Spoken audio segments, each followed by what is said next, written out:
Hello guys, welcome back to our channel Garuda IELTS. And आज का जो हमारा टॉपिक है वो रहेगा नेचर, इन्वायरमेंट और एनर्जी के ऊपर। ये हमारा चौथा टॉपिक है, उसका पार्ट पहला होगा टास्क टू वोकैबुलरी जो हमने सीरीज स्टार्ट करी है।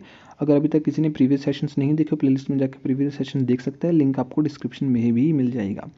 और गाइस, अगर आप लोगों की कोई स्टडी, वर्क और टूरिस्ट वीज़ा से रिलेटेड कोई भी इंक्वायरी है तो immigration@gmail.com जीमेल आईडी है, वहाँ पर भेज सकते हो। टेलीग्राम चैनल ज्वाइन कर लेना अगर आपको रीडिंग लिसनिंग की पीडीएफ्स वगैरह चाहिए हो फ्री ऑफ कॉस्ट। ठीक है। और गाइस, वीडियो स्टार्ट करने से पहले मोस्ट इंपॉर्टेंट थिंग, चैनल को सब्सक्राइब कर देना, लाइक कर देना और कमेंट सेक्शन में तो कमेंट करना बिल्कुल भी मत भूलना। वेरी वेरी इंपॉर्टेंट है ताकि यूट्यूब का एल्गोरिथम मेरी वीडियोस को ज़्यादा ज़्यादा प्रमोट करे। उसके बाद हमारे पास जो पहला जो शब्द है वो किससे रिलेटेड है? नेचर, इन्वायरमेंट और एनर्जी से रिलेटेड। देख लेते हैं। उसको बोलते हैं कंटेमिनेशन। कंटेमिनेशन का मतलब होता है गाइज इम्प्योरिटीज़, पॉइजन। अगर आप किसी चीज़ में, किसी भी चीज़ में डेंजरस एलिमेंट कोई पॉइजन ऐड हो जाता है तो उसको बोलते हैं कंटामिनेटेड इन्वायरमेंट, कंटामिनेटेड जोन। जैसे contaminated zone yellow, contaminated zone green, contaminated zone red. Covid के टाइम आप लोगों ने देखा होगा, न्यूज़ में बहुत ज़्यादा फेमस था। The atmosphere in a large cities is often contaminated, ज़्यादातर कंटामिनेटेड रहता है बाय स्मोग। स्मोग मतलब धुआं। We can see in China. China तो क्या, दिल्ली में देख लो, बहुत जगह होता है ऐसा। बायोस्फीयर का मतलब होता है गाइज एनिमल्स, आपका इन्वायरमेंट, झील, तालाब, कौवे, चीड़, चिड़िया, जो भी हो उस सभी को मिला के उसको बोलते हैं बायोस्फीयर। ठीक है। The relationship between all living things on the planet, जितनी भी जीवित चीज़ें, सभी में, पेड़ पौधे, कीट पतंगे, सब चीज़ों में बायोस्फीयर होता है, उसको बोलते हैं। Children should be educated on a biosphere through field trips and practical experiment. Practical experiment की प्रैक्टिकल एक्सपेरिमेंट के थ्रू बच्चों को सिखाया जाना चाहिए कि बायोस्फीयर होता क्या है। ठीक है। क्योंकि उनके लिए बहुत इंपॉर्टेंट है। अगर उनको नेचर के प्रति थोड़ा सा भी बायबल, थोड़ा सा भी प्रैक्टिकल, थोड़ा सा भी रिस्पॉन्सिबल होना है तो। पोल्यूटेंट पार्टिकल्स क्या होते हैं? ऐसे पार्टिकल्स जो किसी चीज़ को पोल्यूट करते हैं। माइक्रोस्कोपिक एलिमेंट होते हैं पोल्यूशन, जो हमको दिखते भी नहीं। ठीक है। जैसे कोविड बहुत माइक्रोस्कोपिक है, दिखता तो है लेकिन ऐसा तो नहीं है कि जैसे आपको सेव खा रही हो ऐसा है ना, मतलब आई मीन टू से कि माइक्रोस्कोपिक है, बहुत छोटे छोटे होते हैं। I remember going to factory, मैं याद है फैक्ट्री में जाता था and seeing the snow covered with the pollutant particles. और स्नो देखता था कि बहुत सारे पार्टिकल्स उसमें, पोल्यूटेंट पार्टिकल्स में कवर्ड है स्नो। समझ में आया?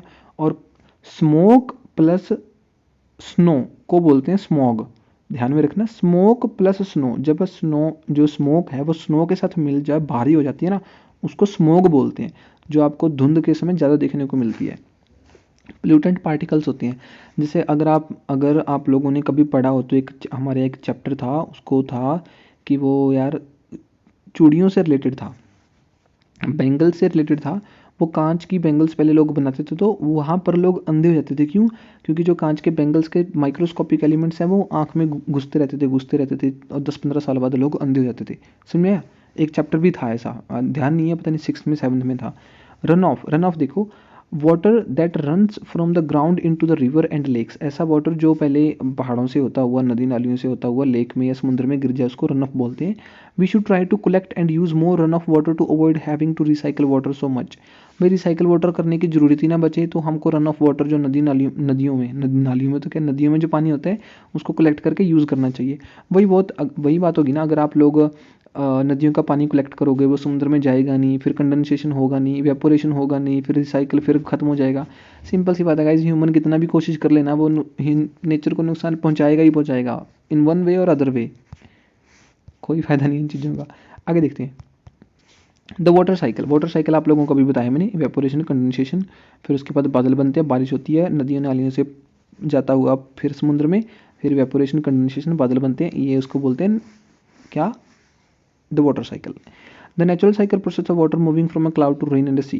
Scientists believe the water cycle is responsible for various natural events, especially in the coastal areas. भाई बिल्कुल, क्यों नहीं भाई, रिस्पॉन्सिबल है वाटर साइकिल। अगर वाटर साइकिल नहीं होगा तो बारिश नहीं होगी, बारिश नहीं होगा तो किसानों के पास कहाँ से आएगी पानी लगाने के लिए?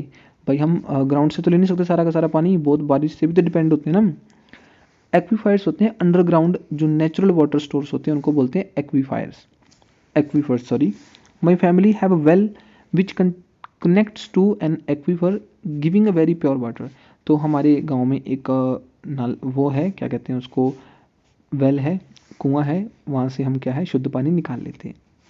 एमिशंस को होते हैं, एमिशन मतलब प्रोड्यूस करना, गैसेज एंटरिंग द एटमॉस्फेयर। जैसे फॉर एग्जांपल कि भाई कोई भी कार है, कार में से जब क्या निकलता है, गैस निकलती है, उसको एमिशन ऑफ टॉक्सिक गैसेस भी बोलते हैं। Scientist spend their whole career studying the effect of emission on the climate.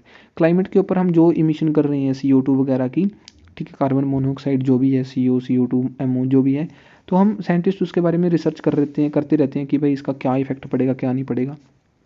समझ में आया? देख लेना। फिल्ट्रेशन का मतलब होता है the process of filtering and removing impurities. Impurities को रिमूव करने को बोलते हैं फिल्टरिंग।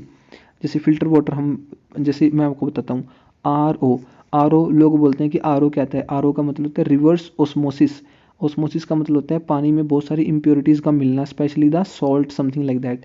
ठीक है, तो रिवर्स ऑस्मोसिस का मतलब होता है उस ऑस्मोसिस को रिवर्स करना जो हमारा RO करते हैं। फुल फॉर्म होती है रिवर्स ऑस्मोसिस। वो एक फिल्ट्रेशन काइंड ऑफ मैकेनिज्म है। वाटर टेबल का मतलब होता है layer of water below ground. Ground के नीचे कोई ना कोई, मान के चलते हैं ग्राउंड है और नीचे बहुत सारा पानी होता है, उसको बोलते हैं वाटर टेबल, कि ये पानी कितना नीचे है। कई जगह पर ये थोड़ा सी जल्दी मिल जाता है, कईयों पर थोड़ा नीचे जाके मिलता है, जैसे रेगिस्तान में थोड़ा नीचे जाके मिलता है, उसको बोलते हैं water table. In my town the water table is very high and water will appear even on a small holes. छोटे छोटे खड्डे खोदने पर भी हमारे यहाँ पर पानी मिल जाता है, जबकि ऐसा दूसरी जगह पर नहीं होता। समझ में आया? आगे देखते हैं। टेंटेड देख लेते हैं। पोल्यूटेड और कंटामिनेटेड, ऐसी कोई चीज़, ऐसा कोई इन्वायरमेंट, ऐसी कोई भी जगह जो पोल्यूटेड और कंटामिनेटेड है, उसको बोलते हैं टेंटेड।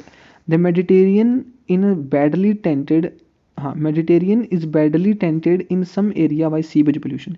सीवेज पोल्यूशन के चलते जो मेडिटेरियन है, कोई जगह का नाम है, मेरे ख्याल से ये यूरोप में ही है। यूरोप तो वैसे बहुत बड़ा है, बट मेरे को पर्टिकुलर पता नहीं, देख लेना मेडिटेरियन कहाँ पे। मेडिटेरियन सी भी है बाय द वे। तो वो बहुत ज़्यादा पोल्यूटेड है, टेंटेड है। क्यों? क्योंकि भाई उसमें सीवेज पोल्यूशन बहुत ज़्यादा था। जैसे भाई the Ganga is badly tainted, Ganga जो रिवर है वो बैडली टेंटेड है। क्यों? क्योंकि सीवेज पोल्यूशन बहुत हो जाता है उसमें। सोइल इरोजन का मतलब होता है मृदा अपरदन। ठीक है, जो हमारी मिट्टी है उसके ऊपर से जो हमारे जो ये सरफेस है ना, सरफेस के ऊपर जितनी भी मिट्टी है वो कट कट के इधर उधर उड़ती रहती है, उसको बोलते हैं सोइल इरोजन। बहुत खतरनाक चीज़ है। क्यों? क्योंकि सोइल का जो ऊपरली हिस्सा होता है गाइस वो फर्टाइल होता है। अगर वो वहाँ से हटकर कहीं और चला गया ना, तो लैंड फर्टाइल नहीं रहती फिर। The loss of soil by wind और rain activity, something like that. Deforestation has increase the soil erosion in Brazil और in India, everywhere guys soil erosion ज़्यादा होता है। क्यों? आप ध्यान से देखना, जब भी हमारे यहाँ पर कटाई का काम स्टार्ट होता है नॉर्दर्न इंडिया में, तो हवाओं में ज़्यादा मिट्टी आ जाती है। क्यों? क्योंकि जो फसल है, फसलों ने जो मिट्टी बांध कर रखी थी वो हवा के जरिए उड़ती रहती है, उसको बोलते हैं सोइल इरोजन। लॉगिंग का मतलब होता है cutting down a trees for timber and industrial use. भाई हम टिम्बर के लिए, इंडस्ट्री के यूज़ के लिए जो लॉगिंग है, बड़े बड़े पेड़ों को काट कर उसमें से लकड़ वगैरह निकाल लेते हैं, उसको बोलते हैं logging. Logging has endangered many species through out the world. क्यों? क्योंकि हमने सारे के सारे फॉरेस्ट काट दिए, तो बेचारी स्पीसीज तो एंडेंजर्ड होंगी ही, वो कहाँ जाएंगी? एक्सटिंक्ट भी हो चुकी हैं बहुत सारी स्पीसीज। तो डंपिंग का मतलब होता है लिविंग अ वेस्ट डेलिबरेटली मतलब जानबूझ के, विदाउट स्टोरिंग और treating it. Living waste deliberately, हम उसको स्टोर नहीं करते ना उसको अच्छे से ट्रीट करते, जानबूझकर उसको कहीं ना कहीं छोड़ देते हैं वेस्ट को। जैसे नदियों में हम बहुत सारे डंप करते हैं। ठीक है, बहुत सारी फैक्ट्रीज हैं, वो क्या करती हैं, नदियों में अपना जितना भी उनका वेस्ट निकला वो डंप करती रहती हैं।